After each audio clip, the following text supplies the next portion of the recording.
Yung pangalan po bang Ma Dongli, lumitaw na po ba sa radar ng department?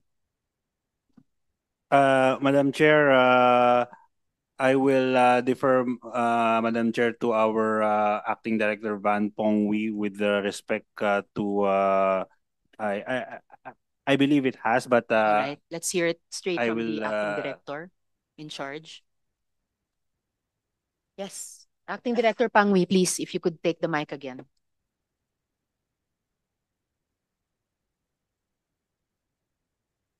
So, lumitaw na po ba sa radar nyo yung pangalang Ma Dongli?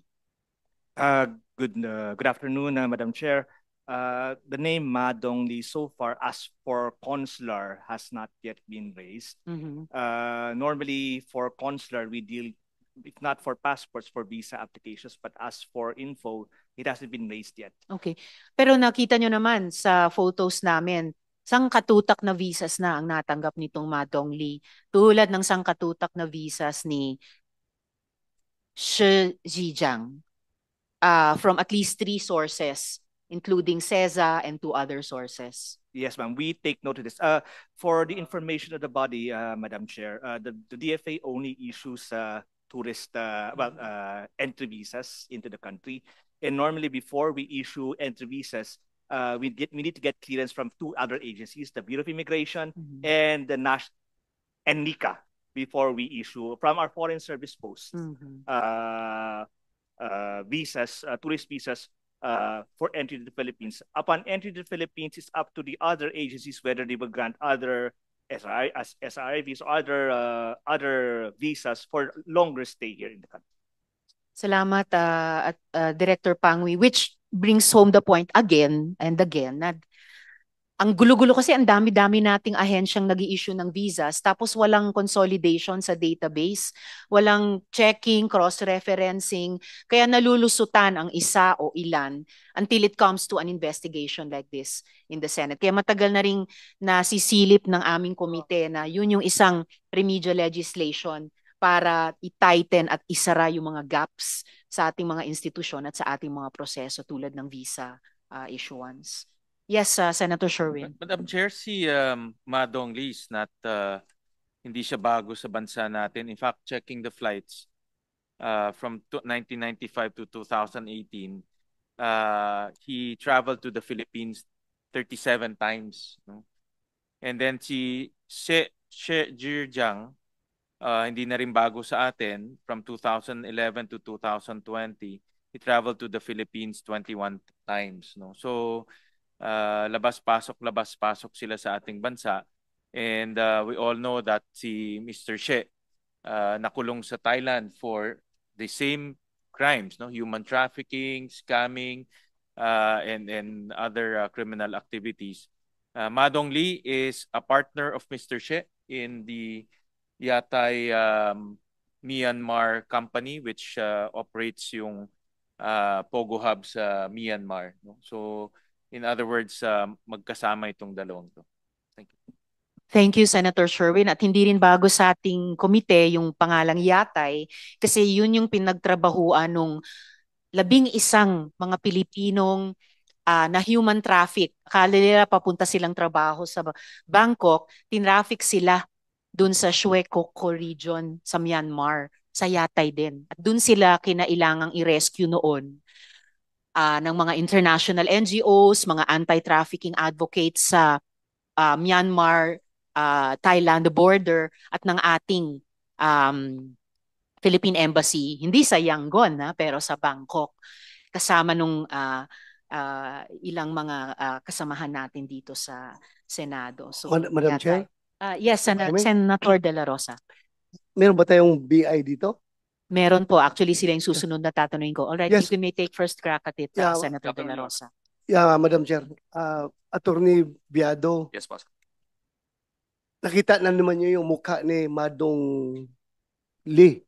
Yes, boss. Yeah. I hope hindi tayo pagtatawanan nitong mga tao na ito because kung meron tayong sasabing sino bang above kay James Bond? Manood ka na sini. Si M po, sir. Yung above kay James Bond, yung handler ni James Bond. Si M. Si M. Yes po. Kung meron man tayong may M ni James Bond, ito na yun, yung M ng China, Chinese intelligence.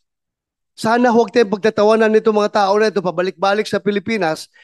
Ngayon, hearing tayo. Nanonood yan ngayon, tawa yan ng tawa sa atin. Tapos mamaya, kinabukasan, it's a challenge tayo. Babiyahin na naman yan, papasok sa Pilipinas. At our expense, at our national security expense, at our national interest expense, at our national pride expense, na ginaganon tayo ng mga tao na ito. Sana kayo sa Bureau of Immigration, gawa na kagad nyo ng alert. I don't know how you do it. Basta pag makita nyo itong tao na ito na papasok sa Pilipinas, kunin nyo kaagad. I don't know how you do it. You know, kayo naman ang immigration, di ba? Yes po, Your Honor. Oh, kunin nyo kaagad itong tao na ito. They'll dispose a great danger to our country. Will do po, Your Honor. Yung tao na ito, kung meron pang mas above kay James Bond, mas mataas ito kay James Bond, siguruhin natin ito. Will do po, Your Honor. Para hindi tayo pagtatawanan. Yes po, Your Honor. Thank you, Madam Chair. Thank you. Salamat kaayo, Senator De La Rosa. Since on board na kayo, Yes po. Commissioner Chair YC Viado, Good afternoon po, Your Honor. good afternoon. We requested po from the Bureau a copy of the flight records of Ma Dongli. Yes po. So do you have this with you, and can you confirm that Mr. Ma has entered the Philippines? Sasabihin ko sana more than 20 times, pero ayon kay Senator Sherwin, more than 30 times since the 1990s. Can you do you have the flight records po, and can you confirm these facts? Yeah, I have the flight records, and previously, Your Honor, we submitted a copy to your office po, Your Honor. Ang summary po namin dito, the first arrival of Mr. Ma Dongli was in 28 May 1995. Okay. Ang first departure po niya was 06 November 1995. Mhm. Ang latest departure po niya, 27 June 2018. And latest arrival is 22 June 2018. And as per our record, he already left the country on 27 June 2018 and has not yet returned. All right. As to the exact number po ng times of travel po, I can give you a copy so that we can be very definitive about the number po, Your Honor. Thank you, Madam Chair. Commissioner. Yes, Senator De La I just Rosa. would like to advise BI Yes po. that itong tao na ito, kung ito'y talagang member ng Ministry of Security Services Opo. ng China, he can assume other identities. In fact, mayroon pa nga tayong information na may American identity pa ito siya eh.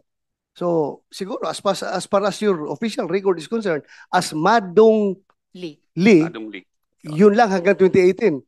Baka hindi natin alam na pabalik-balik pa rin yan dito, assuming other identity. So, we should double time our effort here, Commissioner. Yes po, sir. We Thank will you. attend to it right away. Thank and you. exhaust all possibilities. And thank you for that. Salamat po, Senator De La Rosa. And Commissioner Viado, Yes po, Your can you also confirm na si Ma Dongli has used various visas, from a CESA visa to a 9A visa to an MCL 09-006 visa. May pang-apat pa pala, EO408 visa. Can you confirm po? We confirm that, Your Honor. Yan po ipa-flash po namin. Ayan, ang dami-dami po. Yung MCL po, Mas marami pang visas kesa sa natanggap ko sa tanang buhay ko. sa 22 June 2018, naka-MCL 0906006 po siya. Okay. And in 1997, meron ho siyang Special Investor Resident Visa. Mhm. SIRV tulad ng SIRV meron po. dati si Lin Wenyi. Yes, Your Honor. Mhm. And meron ho siyang CESA Visa in 2014. Mhm. And yung 9A visa, Yung magkaroon 9A din siya. visa, meron din po siya. Your Honor. Okay. And kung totoo po yung sinabi ni Mr. Wang Fugui sa Al Jazeera at sa Zoom interview namin, kung totoo yun, ibig sabihin, may miyembro ng Ministry of State Security ng China na nagkaroon ng multiple visas dito sa ating bansa. So, and tiningnan din po namin ang mga visa naman ni Shi Zhejiang. Ganun din. May 9A visa, may CESA visa din. Meron po. Your Honor. Meron din po. And Meron po, confirm Your po ng BI. Yes po, Your Honor. Wow.